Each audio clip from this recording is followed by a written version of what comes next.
welcome to Createful Art. Today I would love to show you how to paint this sailboat painting inspired by our trip to South Carolina.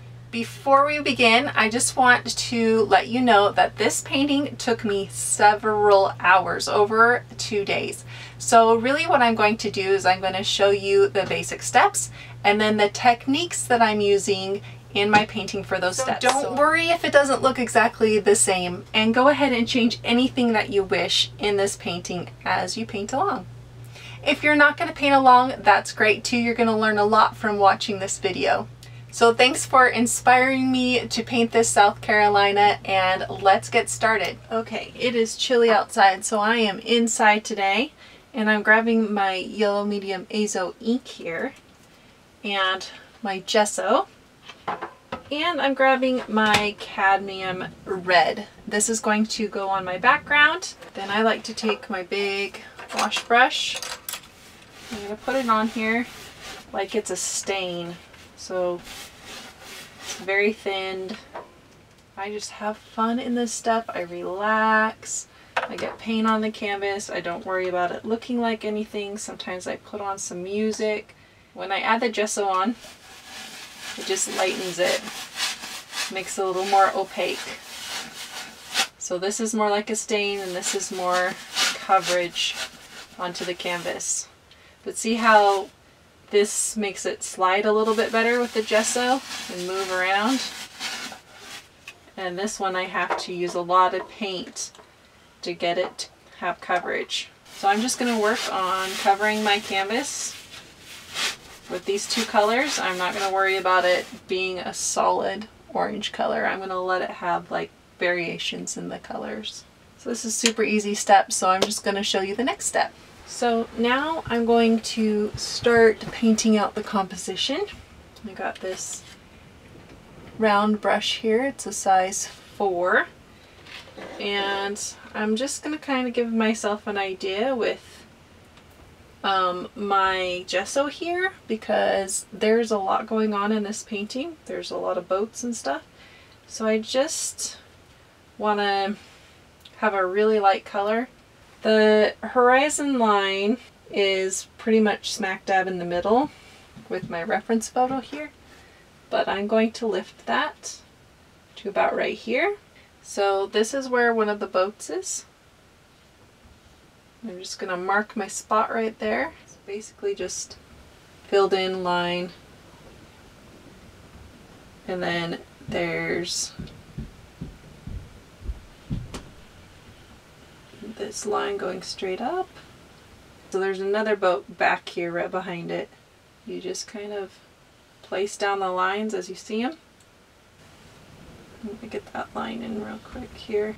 I'll use my flat brush for that so it can have a nice edge. Just a nice edge right here. This is a loose painting, so you don't have to have every single detail. And then there's a line. It goes higher than this line, and it's a little bit more in the front of that boat. It comes down like that. A line on this side, and a very faint line on that side. And then there's a line back here because there's another boat back here. And because there's so much detail in this, this is why I'm doing a sketch of it.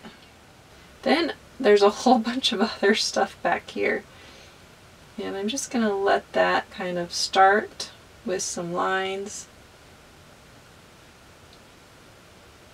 There's this big, almost in the center mast right here. So I'm going to get that in. It's going to reach almost to the top. Line on the side.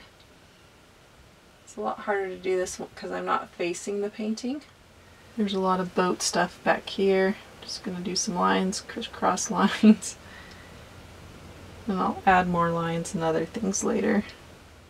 Right. So this is the main boat. And it pokes right into this boat. Curves. And then it goes to one side like that. Or this top part of the boat does that as well. And you get the top of the boat right here. I'm going to fill that in. This part of the boat. These are the windows. So I'm going to slant them like this, and I'm going to leave it a little bit.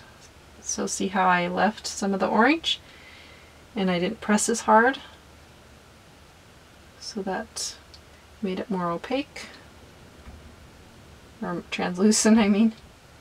And then comes back here and stops right here. Oh my goodness. And then they have on top of that another little area. Wouldn't I like to have one of these boats? For sure.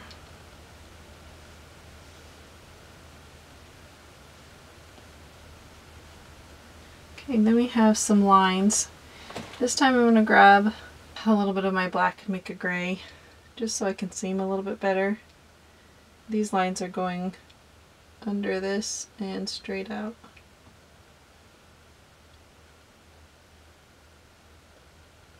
And this one is not quite parallel to it, so it gets wider over here on the side. Right here is the dock. Comes to about right here. See how important sketching this out is? I mean, I could use a grid, but I'm just freehanding this. Make sure my lines connect through here, and this one comes down like that. And fill in this area. So if you want to, you can lower your boats at this point. You can make them higher. And this is just changing the composition, because in a picture you can't change the composition. But I can change the composition as an artist. So I will.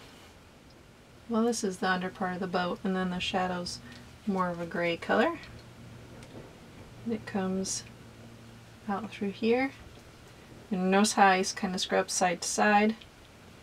Even though I will go over this underlayer a lot, it just gives me an idea of how it actually looks. So basically, you want to get the reference photo to help you paint along. You can get it right over here. I think it's right over here on the side. And it will really, really help you. All right.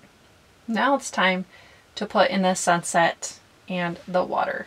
I know this seems a little confusing because usually you do the background and then that would be the sunset and the water, you know, something that's big like this.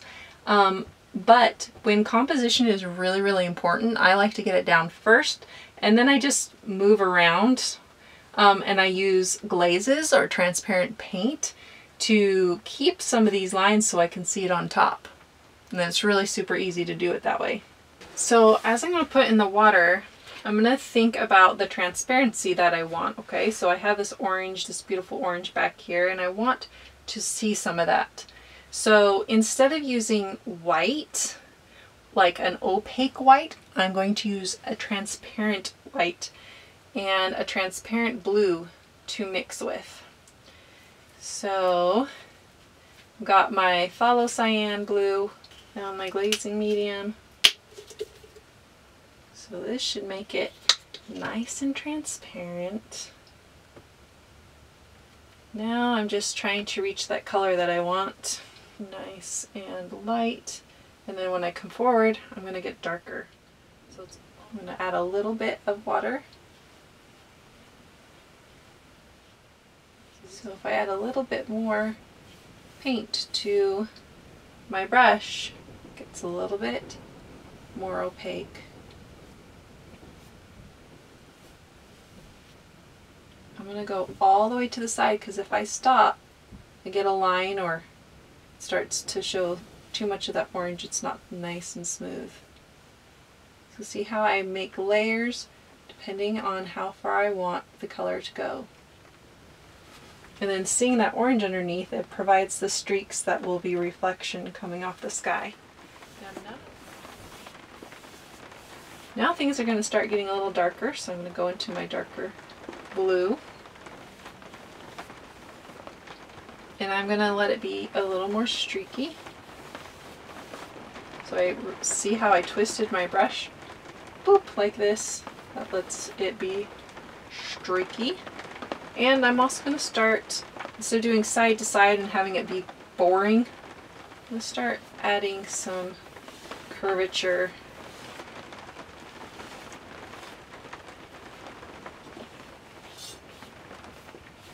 Now I'll let this dry and then I'll add another layer over it and it'll get rid of the orange. I'm going to do some lines also going this direction. Just streaks. Just to show that this water's kind of doing some fun things here. I'm going to blend in and add a little bit more color. I want there to be a strong contrast between the shadows and the light glistening off the water. So I'm going to make some changes before I get to the sun and the sunset, just in the composition here. So I'm going to move this off to the side and make this the focal point. I'm going to move this black part down. Just do some other things that you can see in the reference photo if you get the reference photo. Alright, I got everything where I want it. So I'm going to let the sun set shine right in this area. So I'm going to mark that area and I'm going to start adding some light right there. So I'm taking off the paint on my brush because there's too much. I want to be able to see the orange underneath. Take it off. I'm just going to make this glow right through here. So this glow is going to come up here and then it's going to slowly dissipate into this yellow. Okay? So I am barely adding any color on my brush. I want to make sure that I can see this orange underneath. I'm going to go to this brush now, my inch brush. Add a little bit of that paint on here. And take it across here. It's a nice soft glaze.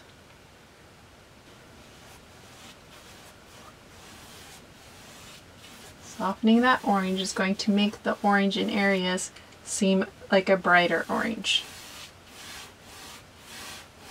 Now I want to take that blue down. So I'm going to grab my blue color that I used. So phthalocyanine with my white and glazing medium. Now I'm going to gray down the blue just a little bit, otherwise it's going to be like this super bright blue. I don't want that, so I'm adding a little bit of black in there. And water so that it'll be more of a glaze. And if you haven't checked out my glazing lesson, go ahead and check that out. Going to teach you all about the technique and why to use it, when to use it, how to use it. Now I'm going to add a little bit more white. See how the white makes it a little more opaque? You can still see that orange through there. Now even more white with just a little bit of blue. And this is all dry paint underneath, so I'm blending using a glaze.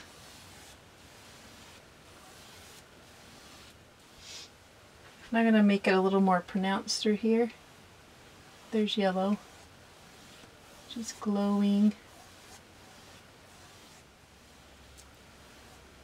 Now you just kind of play with the sunset until it's how you like it.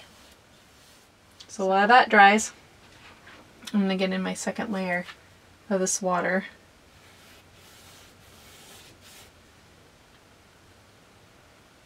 And I'm graying down my blue again so that it's almost the same color as the sky blue. And this is where you kind of be random with your streaks and just follow along where the water's going. See, I'm just kind of letting it flow. So I'm doing the brush stroke of the flow of the water. And when you get back here, it gets a little thinner as far as lines and broken up a little bit more. But you get it in lighter. And some more coverage. And I like to bring that color forward so that there's harmony. It blends right in. So there's less lines through here, so I'm just going to turn my brush this way, pull across, so that's more solid. So we are really only on the first, well, probably the third layer right now, and I'm going to end up putting about 6. So I'm talking about this painting's going to take me probably a few hours to finish. When you add more transparent layers, you're going to create a more realistic look. So I'm going to go ahead and continue adding some layers on here. So before I begin, everything's in its place. I'm just adding layers in this. I'm not going to do the final details or the final touches yet. So I'm just going to be doing this layering thing, and so you can just watch and see how I'm doing it. I might put this in speed just so you see, and then you can do the same thing on your painting depending on how realistic you want to get.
They are fun little clouds. They're like, how to explain them?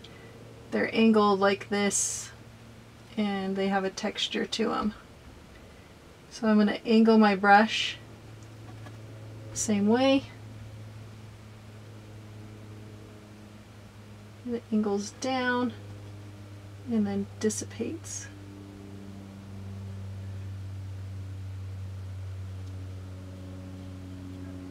They're little fun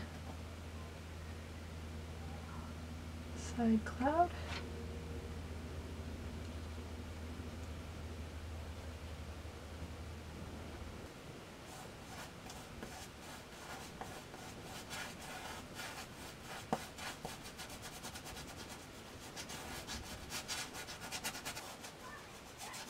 So I'm just going to decide on here what I want to keep, what I don't want to keep. Let that dry. Alright, so today I'm going to start working on the boats and the details on the boats. So I'm going to have my detail brush, and I'm going to use my flat brush for the flat edges, and I'm just going to look at my reference photo and start adding small little details here. Just these tiny little details make a big difference to what we see, what we comprehend, what we're seeing. So this is where I suggest you look at your reference photo. Doesn't have to look exactly like the photo either. I think that's important to understand too. So as far as this goes, you just kind of have to put in the time and energy that it takes to do this. But you can kind of see where I'm coming in with the details, because you don't need every little tiny brush mark. You just need to follow your reference photo and do some of the same brush strokes I am, look at it and copy the shapes and the lines that you see, and the places that you see, and the values that you see, and the colors that you see, and remember, it doesn't have to be perfect. Okay. So I messed up a little and I fixed it right here doing some clouds right here.